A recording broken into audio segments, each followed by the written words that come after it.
or kills. It's just ridiculous. So that's also the... Oh, Jesus, that's actually even worse. That's totally worse. Okay, I need to change it a bit. Did a good job, it's okay. No, it's not mad that he's flaming me. Like, Curse of the Wannabe Hanzo main, and you notice that, like, this guy's now tunneled into one person, and now everything is just so antagonistic. Or say, we are losing because of that pick, it's ridiculous. And it's the main reason you are platinum, Blackshot. And he's not wrong. You can blame me for being at platinum level right now because I play with a friend, no problem. And it's so silly. Like, this situation should not have happened. And the situation has only happened because people have just been snapping at each other. And the way that I try and deal with this, the way I try and calm down these situations is I try and just refocus people on the game and just say, okay guys, no, we can do this. You know, like, you finish the game there and it's 30 seconds. Oh god. We finished the game there and you can't see it anymore because keyframes. But it's 30 seconds, like 30 seconds left on the clock. You guys have 4 minutes. You guys have a really good opportunity here to actually take this and win this. I would just try and refocus people on the game. Say, it's okay, Hanzo did fine, let's refocus, let's win this, let's play better than them. And I think this is partially just because people didn't give the Hanzo a chance and then instantly looked for a scapegoat. Like, Blackshot instantly jumped on the Hanzo and said, Hanzo's not doing his job, because Hanzo's been in the game the entire time and he's losing. And we're losing, and Symmetry was doing okay, but suddenly now we have a Pharah for some reason, and the Pharah pick didn't do anything for a while, and then we instantly lost the second point. These things, surely, these things could all be related. And that isn't even to, like, blame the Pharah pick. It's like, okay, you've picked Pharah, it didn't work. And just being able to say, that didn't work, and being able to take it, and part of this is on, like, people being able to say, this isn't working, and being able to take that is one thing, but just blaming people just because they picked a niche pick. And I've been watching a couple of streams lately, and I've been seeing, like, this happening to Mercy players as well. Even though the Mercy's playing absolutely fine, I've been seeing people, like, singling out Mercy's because she's a low-tier pick at the moment when... If Pharah's swinging back into the meta, Mercy still brings a lot to the game. She brings a lot of damage increase. She brings a huge amount of fucking healing. Mercy Anna is actually incredibly hard to break as a combo. And you can generally outlast a lot of teams using that. So, like, blaming Mercy just for losses just seems weird to me. And honestly, this team lineup, I'm not a big fan of our team lineup, but it could work. We just gotta get some good Discord orbs on, so we're gonna try and do that. And yeah, this game instantly put me on edge because I realized very quickly that the problem is just everyone has just tilted the shit out of each other. Now no one wants to cooperate and no one wants to work together because everyone's just feeling hostile to each other because it's purely because of the tone of voice being used. Purely because of the tone of voice being used. It blew my mind watching this because I've seen it happen in so many games where people will just, like, find a niche pick and go, you bastards. Hi, Mr. Animus, also a Hanzo main, has had to put up with this for a while. Other mains always have to put up with this as well. And as the Hanzo player, like, what can he do? What can he do to defend himself? He can say, I've got gold damage, but gold damage isn't a great indicator of much. Like, especially in the team lineup we had where we started with Torb, Symmetra. We had no real high damage picks, so gold damage, he probably should have gold damage, at least until we start getting to, like, the latter phase of the game. Then maybe it should be changing. But, like, it's a poor justification.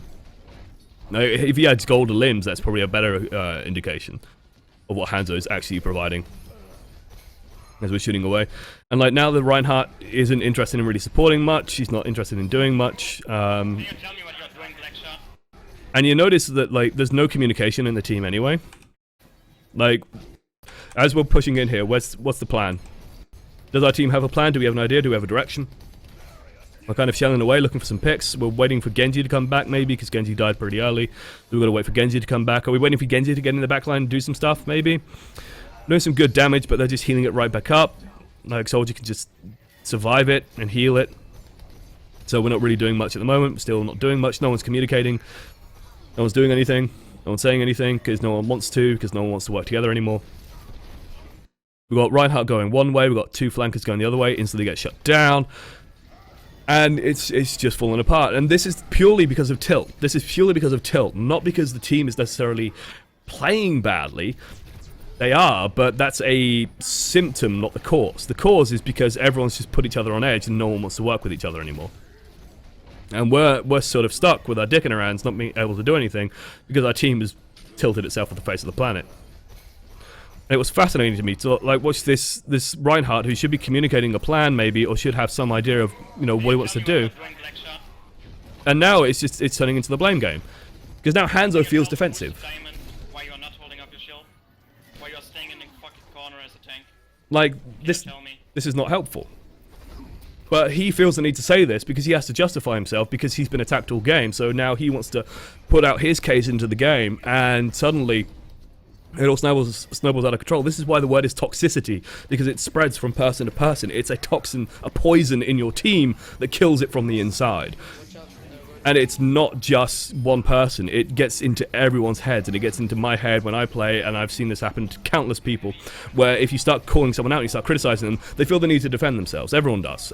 Like, if I called anyone out in chat and said, well, you didn't do this, people would get defensive and say, well, no, I meant to do this, what are you doing? And I do this myself, by the way. I'm notorious for this.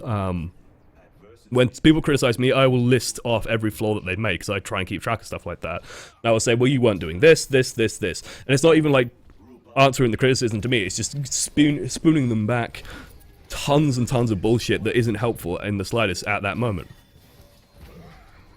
And so it was staggering to me to watch this game where, you know, we had like rank shaming, where people were going, oh, this fucking boosted diamond Hanzo, not doing anything. And then the Hanzo standing there and going, oh, whoa, fucking platinum, this is why you're not diamond. And I'm just sat there going, who gives a shit? You're losing this game together. At the end of the day, you're losing this match together. And you're losing this match for the simple reason that no one's communicating. No one's announced the plan here, no one's announced an ultimate. No one's, like, the last time that someone actually said something meaningful in comms, I can't remember it. I can't remember the last time someone said anything that wasn't just flaming or calling people out or trying to justify their own actions. No one said anything. And honestly, at this point, this is the point, and this should have happened probably like all the way back here, is you give up on comms, you say, okay, like we're clearly not communicating. Okay, fair enough, fine. We won't communicate, let's just play a solid game and let's try and win. And that's how you've got to do it, because at a certain point, like, you're just going to have to agree to disagree. And people are going to blame each other and whatever, and you're just going to say, well, clearly communicating isn't happening. I'm just stepping back, and I'm not going to let it affect me, I'm not going to let it affect my play, and we're just going to try and play as sensibly as we can, and win off the back of that. And like, hey, we got some team lineup changes. And wouldn't it be nice if we had like an announcement of a plan, some concept of a plan? Instead, they've managed to like bank all their ultimates, and now they can just molten core. We should be transcendencing this. There we go. Trans counters molten core, so we can just keep ourselves alive, get onto the point. Nice and easy. And now we're kind of stuck because we just got launched high into the sky, and down we go. Well, we will talk about the Zenyatta play as well in a second, but I wanted to do like an entire spiel on just like when you sat back and watching it. Isn't it obvious like how bad this is? How bad the effect on the game has been, where no one is communicating, no one's doing anything together. We've had several ultimates just been fired off willy-nilly. No one's linking up and doing basic things anymore because no one feels happy in the voice chat. Instead, everyone's just so busy shouting at each other, or two people are so busy shouting at each other that it's just taken over all the comms. And like, you even get it staggered me. It staggered me watching this, because it was such a good indicator of what happens with tilt. Okay, let's go back and let's talk about the Zenyatta play. Yeah, I'm gonna have some tea. No, it's not mad that he's flaming me. That's not the point. I'm just like sick of these people in matchmaking that blame picks or say we are losing because of that pick. It's ridiculous, and it's the main reason you are platinum, Blackshot. And this is the funny thing, this guy isn't even platinum. This guy isn't even diamond anymore. Always makes me interesting with the icons. You can blame me for being at platinum level. Who's the player? Darth Nilhillis, I think is his name. No problem. Doesn't make you any better. And it's like, the enemy team's even saying, like, yeah, he headshot Brutus all the time, he fragged us most of the time. Like, the enemy team's even saying, no, the Hanzo was fine. And honestly, at this point, like, diamond if you get the diamond badge. the Reinhardt should have just backed off at this point and maybe thought, huh, Maybe I was wrong. Maybe the Hanzo is doing things. Maybe there's something else, some other flaw in the team lineup that we need to fix, which I honestly think comes down to this player here, who I think made a poor decision swapping to a Pharah when they needed a soldier, and then they just never quite got the tempo back, and the enemy team just had too much advantage and just rolled forward. And so complaining about matchmaking is just as bad here. I'm sick of this matchmaking, sick of other people. Yeah, Ryan actually has a very good point. Hello, Ryan. Thank you for joining us. Blaming matchmaking. Honestly, Overwatch's matchmaking is actually pretty good. And that probably sounds startling to some people because people say things like, oh, well, I've had some games where I've had real stomps, and that hasn't felt fair in the slightest. If you listen to the Blizzard developers talk about it, they've had very, very equal games. They've had teams that are very, very equally matched, and sometimes one team will just stomp the other. Something goes right, shots land, things go their way, luck goes on their side. Someone's playing unusually well, and you just have a stomp. It happens. Overwatch's matchmaking is actually pretty rigorous and pretty solid, I would say. And if you are struggling to climb, that might just be where you deserve to be honest. Everyone's going to struggle to climb at a certain point, and it's one of those things of like, deal with it. Okay. Zenyatta, we definitely want to be staying behind the barrier. We've been playing two heroes so far that, you know, we're both boxes. Remember, your hitbox is super vulnerable to any kind of damage. It's very easy to hit a Zenyatta. He's like a little floating triangle shape, and any shot into the core of him will deal significant damage. So we want to be abusing the fact that we have shields. So anytime we take damage, we just want to tuck away and then recharge your shields. Using right click is actually something that I've been trying to practice too after watching some good Zenyatas playing. I've noticed they do actually use right click quite a lot. The way you use it is, in an instance like this, I'd say the spam is okay-ish, but in an instance where like the soldier's up here, we definitely want to be discording this and trying to put pressure on this. And the way you use right click is you just build it up and you just draw a line across the enemy's head and make sure that at least one of the shots will hit their head. It's actually a good way of doing reliable damage. Okay, I'm fine with keeping the orb on this. Let's shell down the Reinhardt. Nope. We could have done some more damage to this Reinhardt, for example, before he could tuck away. Build up our ult charge a little bit more. Good shooting there, attacks. Nice stuff. Discord, back away, make sure he can't catch us. There we go, we can help finish this guy off. Now, honestly, we should probably finish that man off. Actually, no, we should be backing off. We're too low. So, correct decision there. And our Reinhardt is tucked in a corner. Hiding.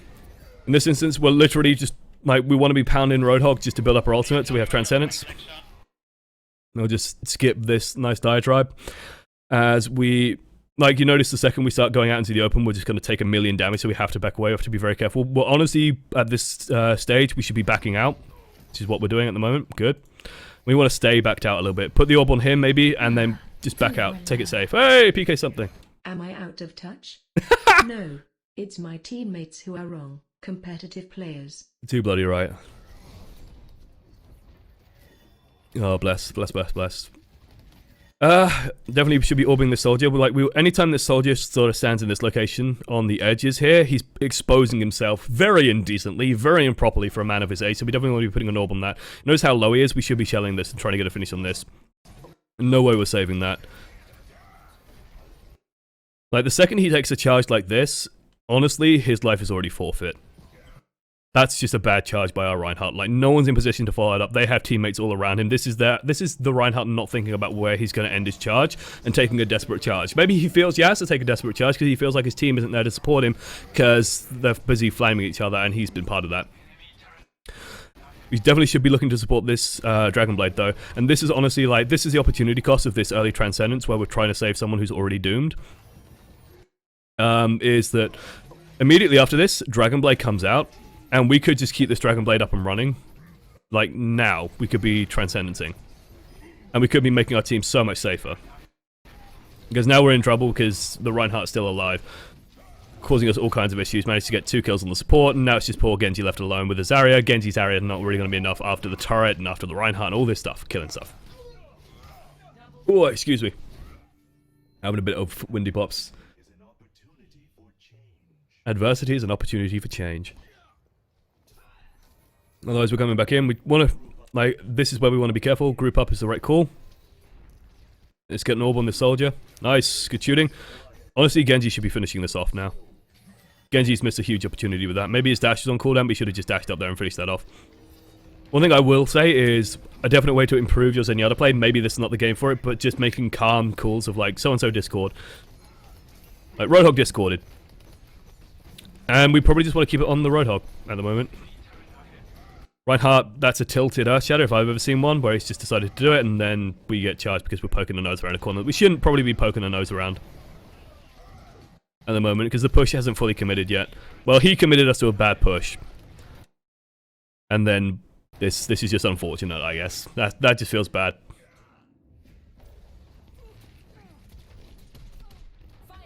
And then the Zarya fires an ult that, like, this is the saddest ultimate I think I've ever. How did that even land? How? Like, I can put that one down to tilt as well. Like, I don't think Zarya was aiming for anything there and just thought, oh, I'm just gonna fire an ultimate, and just like panicked and thought, I've got to make something happen. I've got to make something happen because my team's all being shit and no one's communicating and doing anything meaningful, and fires off a random ass ultimate that doesn't do anything. Because people play worse when they're tilted. The saddest ult was the one on Valk stream. Yeah, I saw that highlight. That was. I even sent him a tweet of like the meme. Is it like smooth rolling meme or whatever it is? You can't miss the graviton if you're aiming for the building.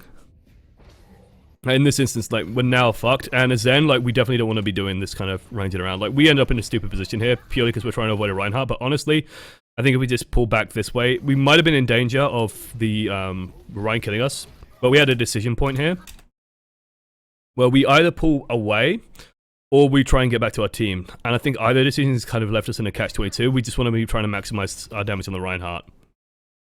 Because now, because he's got Discord on him, he's forced to barrier up because he has 2 threats. In this instance, we know the Roadhog is coming from us, and I think we make a mistake here where it's stopping here. We either stay in this area here, or we pull back even further. When we're here, we're actually in the narrowest point of the choke, and it's just the easiest hook in the world. We either wanted to end up back here or up here, not between the two. A little bit of indecisiveness, I think.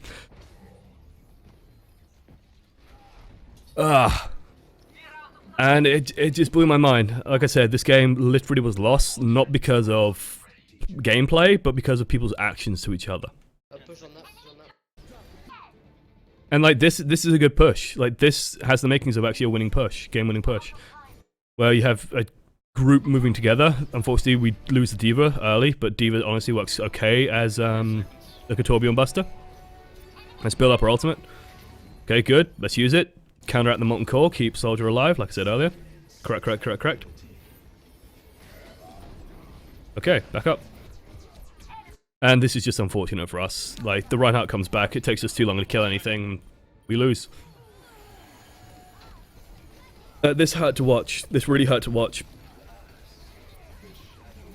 Now let's talk about our mistakes on the Zenyatta, like, our mistakes in general from the start of this game. I think we played reasonably. I think we played actually pretty well. We could communicate a little bit more. I think the critical mistake, to like go back to Torbjorn, was, well, this I think was just a dueling mistake, where we underestimate the amount of YouTube.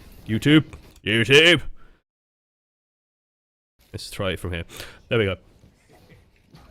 So, like, we do the right thing, okay? So when dueling a Roadhog, we bait the hook, right-click spam, and then we just get too close. Just because we are a square, like, this is just too close. At medium distance, we win that fight. Because our right clicks will hit him, but his left clicks won't kill us, and we can just always armor up if we start dropping low. Instant 75 heal for armor is actually really good against Roadhog. And Roadhog's getting nerfed soon. I'm super happy about that. 8-second cooldown, about fucking time. Yeah, no, I'm super happy about that. I like this turret location.